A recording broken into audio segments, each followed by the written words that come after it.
음성을 내가 들으니 사랑하는 말일세. 다윗이 그 마음에 생각하기를 내가 후일에는 사울의 손에 붙잡히리니 블레셋 사람들의 땅으로 피하여 들어가는 것이 좋으리로다. 사울이 이스라엘 온 영토 내에서 다시 나를 찾다가 단념하리니 내가 그의 손에서 벗어나리라 하고, 다윗이 일어나 함께 있는 사람 600명과 더불어 가드 왕 마옥의 아들 아기스에게로 건너가니라. 다윗과 그의 사람들이 저마다 가족을 거느리고 가드에서 아기스와 동거하였는데, 다윗이 그의 두 아내 이스라엘 여자 아히노함과 나발의 아내였던 갈멜 여자 아비가일과 함께 하였더니, 다윗이 가드에 도망한 것을 어떤 사람이 사울에게 전하매 사울이 다시는 그를 수색하지 아니하니라.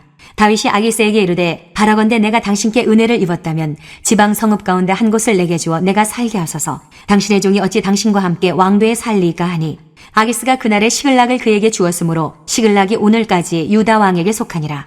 다윗이 블레셋 사람들의 지방에 산 날수는 1년 4개월이었더라. 다윗과 그의 사람들이 올라가서 그술 사람과 기르스 사람과 아말렉 사람을 침노하였으니 그들은 옛적부터 술과 애굽 땅으로 지나가는 지방의 주민이라. 다윗이 그 땅을 쳐서 남녀를 살려두지 아니하고 양과 소와 나귀와 낙타와 의복을 빼앗아 가지고 돌아와 아기스에게 이르매, 아기스가 이르되 너희가 오늘은 누구를 침노하였느냐 하니, 다윗이 이르되 유다 네겝과 여라무엘 사람의 네겝과 겐 사람의 네겝이니이다 하였더라. 다윗이 그 남녀를 살려서 가드로 데려가지 아니한 것은 그의 생각에 그들이 우리에게 대하여 이르기를 다윗이 행한 일이 이러하니라 하여 블레셋 사람들의 지방에 거주하는 동안에 이같이 행하는 습관이 있었다 할까 두려워함이었더라. 아기스가 다윗을 믿고 말하기를 다윗이 자기 백성 이스라엘에게 심히 미움을 받게 되었으니 그는 영원히 내 부하가 되리라고 생각하니라.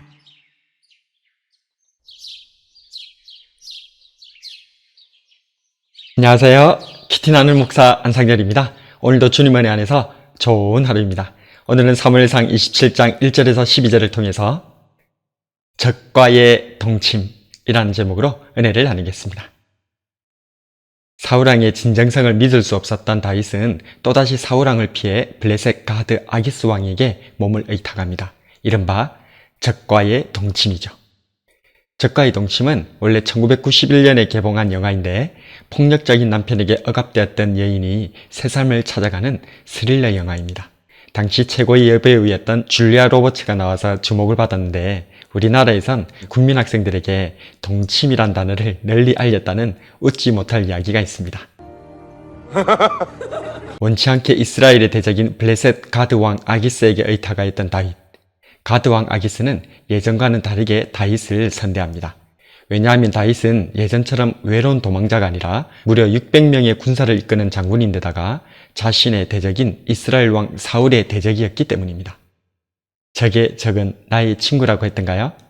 정치적으로는 다윗이 좋은 선택을 했다 볼 수 있습니다. 그러나 분명한 것은 다윗의 이 결정은 믿음에 기초한 것은 아닙니다. 이란 사실은 그가 블레셋으로 도망했을 때는 시편을 하나도 짓지 않은 것을 통해서 잘 알 수 있습니다. 여튼 다윗은 아기스의 도움으로 당시 블레셋의 변방인 시글락에 정착할 수 있었는데, 비록 다윗의 믿음이 약해져서 이곳에 머물렀지만 시글락이 이때부터 유다 땅이 되었다는 말씀을 통해서 하나님께서는 인생의 실수를 통해서도 놀라운 역사를 이루실 수 있음을 보게 되는 대목입니다. 5월 동주라는 말이 있습니다. 손자 구지편에 나오는 말로, 옛부터 서로 적대시해온 오나라 사람과 올나라 사람이 같은 배를 타고 강을 건넌다고 하자. 강 한복판에 이르렀을 때에 큰 바람이 불어 배가 뒤집히려 한다면 오나라 사람이나 올나라 사람은 평소의 적개심을 잊고 서로 왼손 오른손이 되어 필사적으로 도울 것이다.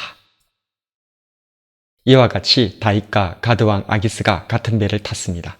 그들이 협력할 수 있었던 것은 그들의 공동의 적인 사울왕 때문이었습니다. 그러나 우리는 알고 있습니다.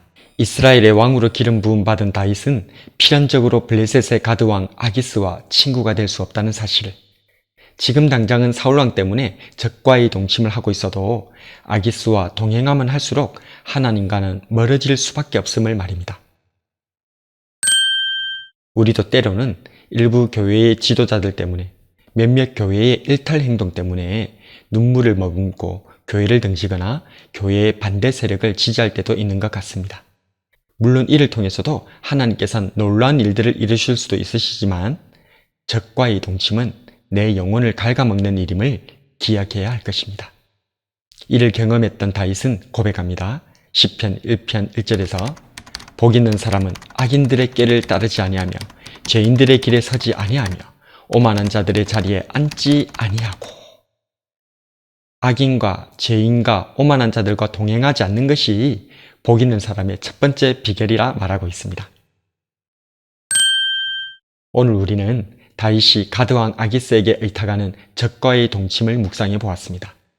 이스라엘의 왕 사울의 폭정으로 인해 고국 이스라엘을 떠나 도리어 적국 블레셋에 의탁한 다윗처럼 우리도 몇몇 잘못된 교회와 그 지도자들로 인해 혹시 반성경적이고 반교회적인 공동체에 몸을 담고 있을 수도 있습니다.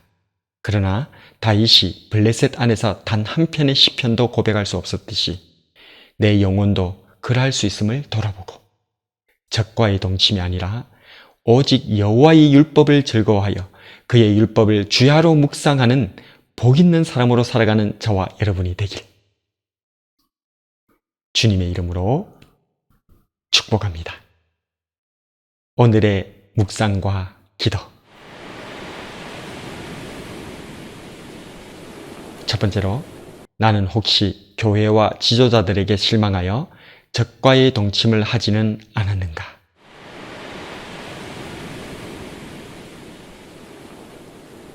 두 번째로, 나는 복 있는 사람으로서 하나님의 음성을 듣고 하나님과 동행하는 사람인가?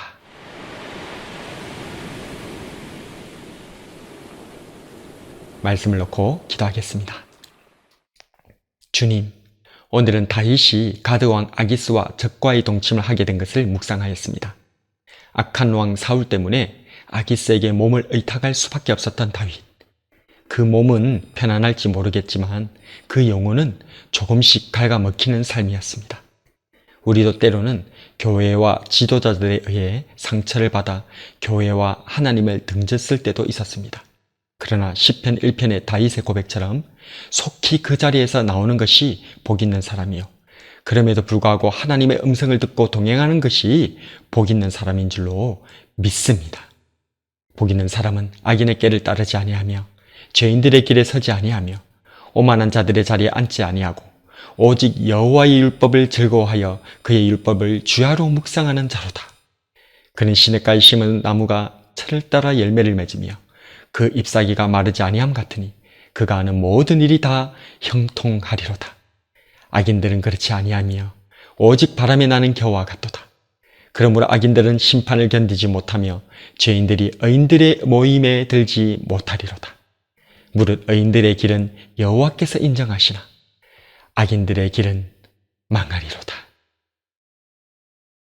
믿사옵고 예수님의 이름으로 기도드립니다. 아멘.